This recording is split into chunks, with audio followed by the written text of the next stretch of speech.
Hello and welcome to League of Gamers, the channel that brings you the latest video game news and top plays out there.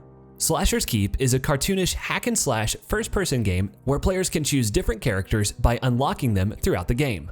Slaher's Keep is an independent game that has been in development for a while, and having various characters to pick from gives it good replay value.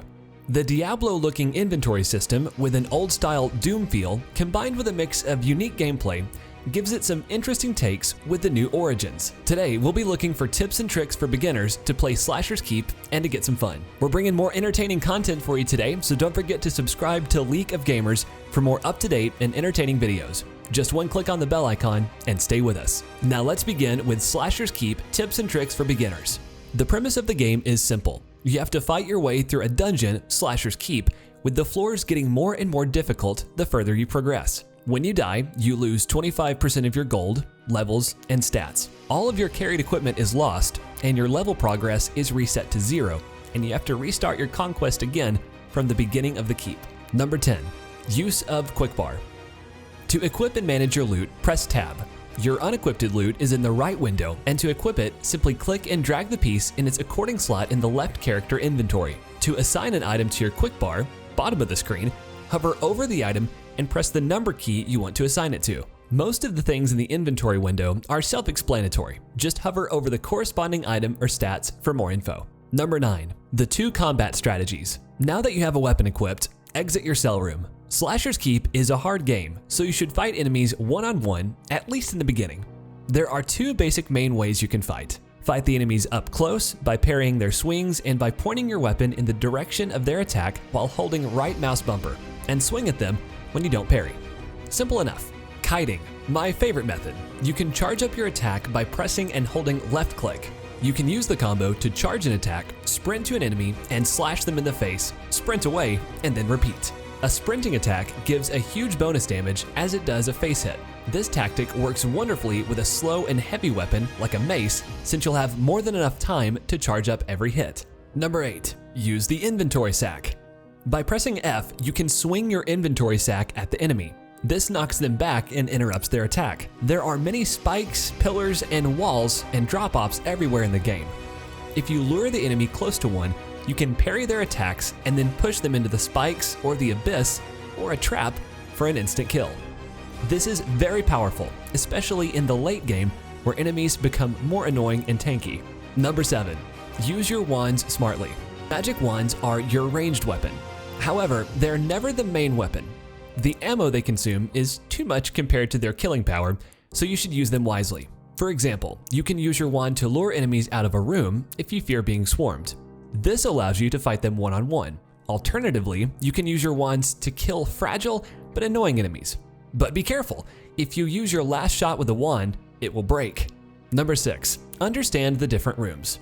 There are many room types in the game, which includes the basic room. A basic room always contains some enemies, but doesn't seal the doors when you enter it. You can see which rooms will be sealed if you look at the top of the doorway before entering the challenge rooms. The challenge rooms. A room with enemies like a basic room, however, this room seals itself shut once you enter and doesn't open until you kill all the opponents. Like I said, you can see if a room is a challenging room by observing the ceiling in the doorway before you enter. Ladder room. A small room that contains a ladder that leads to the next level.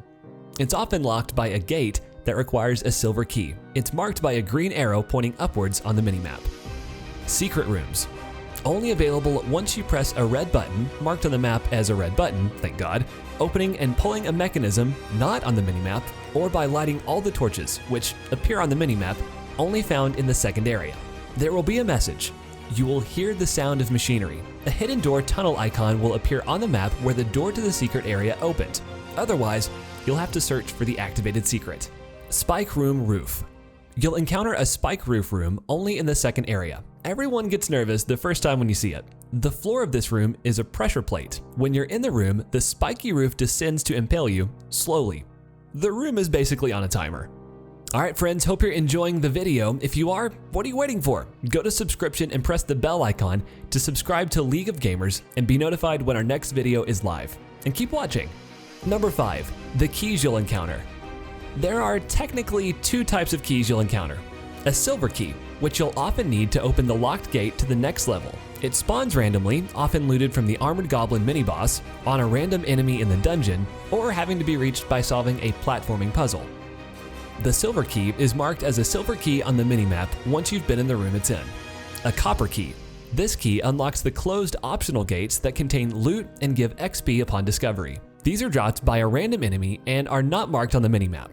Number 4. Upgrade your equipment level. One of the main ways your strength scales in the game is equipment. You should always try to keep your equipment up to date. A rough estimate of the quality of your loadout is the equipment level, a symbol on your character sheet. For example, a level 11 equipment level means that your loot has the combined quality of an expected floor 11 loadout. This also is an indicator that the current floor is too hard for your current abilities. You have to think carefully about going to the 6th floor if your equipment level is just at a level 4. Maces. They're slow but hit hard. If you kite your enemies and always charge up your weapon, this is for you. The special skill, Mace Knockback, unsurprisingly knocks enemies back. Swords and daggers. Quick but weaker weapons for quick slashes in between parries or quick power attacks. These items can also decapitate. The special skill Lunge grants huge damage bonuses when using the lunge power attack Sword Speed, which grants faster sword swing speed. Axes. The mix between both extremes. It can also decapitate with the special skill Whirlwind Strike, which allows a heavy rotating attack with the axe for bonus damage. You don't have to specialize in a particular weapon. However, it would be wise to use maces when you're invested heavily into the lunge ability. Bombs and other throwable items. You can bind bombs to a hotkey and throw them in a group of enemies where they'll explode with a delay. The damage of bombs and similar weapons scale with the floor that you're on, so they're always an effective tool. Number 3. Craft custom weapons. Crafting components are used to create custom weapons. They can be found randomly almost in everything that drops, or also in the shop. Your first playthrough, crafting will almost certainly never be worth it or possible, so don't worry too much about them on the first playthrough. If you want to craft anyway, gather components with powerful effects. Plain components are a waste, and use them once you can fill all your slots for maximum effect. Also, the number of maximum component slots can be increased by the artisan skill. That's just a pro tip. There's also the skill Scavenger that allows you to destroy corpses for a chance of a component, and the skill Master Disassembler that allows disassembling melee weapons at the smithy for a chance of good components. Number 2. Get exciting deals from merchants. To buy something from a merchant, simply right-click in their inventory on the left. To sell something to a merchant, simply right-click in your inventory on the right. You can sell this cuddly mole person pretty much anything but keys. Weapons tend to be most valuable. If you feel you need cash, you might consider cleaning up all of the loot on the entire floor and bringing it to the merchant. He has no coin or inventory limit and will buy any amount of items you bring to him. When you're at a shop, the first thing you should do is look at every non-gray item.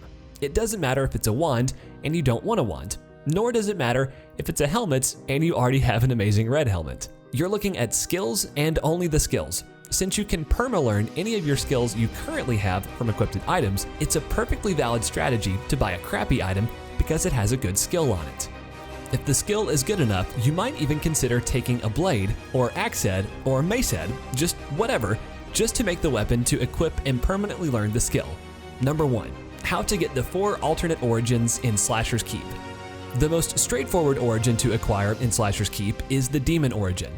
After the 3rd floor, players will find a large black stone altar, where sacrificing their health will give different rewards. After killing the player by offering health until death, the Demon origin will unlock. An extra step to get the new origin character is to relaunch the game, which acts as a reset, and the origin will appear ready to select. For the Sasquatch and Undead origins, they're at the last boss fight. Inside the final boss room, one boss, called Bendrick, will be on a platform surrounded by a purple shield, and the other boss, named Ava, is on the ground floor wielding dual swords. On her death, Ava will drop a furry-handed talisman that gives the Sasquatch origin when collected. Here's where the problem lies if players kill one or the other. The other left standing will either escape or die, meaning the players must come back to kill the other boss to get both. To kill Bendrick, players have to destroy the pillars that he stands on. When they get destroyed, he'll fall to his death and drop a Jade Monkey. Pick the Jade Monkey, and the Undead origin is unlocked. The final origin is called Jellyman and is unlocked when players find a few ingredients. The ingredients are the energized slime sample, acquired from blue slimes, and the energized acid sample from green slimes. Players will take both and put them in the alchemical device to create a potion called Distilled Gunk. Drink the tonic, and the fourth and final origin will unlock. So these were the tips and tricks for beginners on Slaher's Keep. Make sure to leave a like and subscribe so you can join the League of Gamers squad and be part of the channel. Thanks for watching the video.